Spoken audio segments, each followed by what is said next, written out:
There's a guy trying to impress his girlfriend, so he brought some bread and he was trying to feed the birds.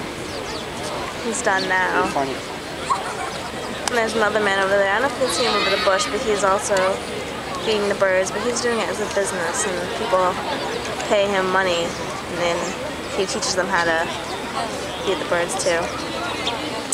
And the first person that we saw was an old man who's doing it, but he's not getting much business. I feel really bad for him because he's so cute.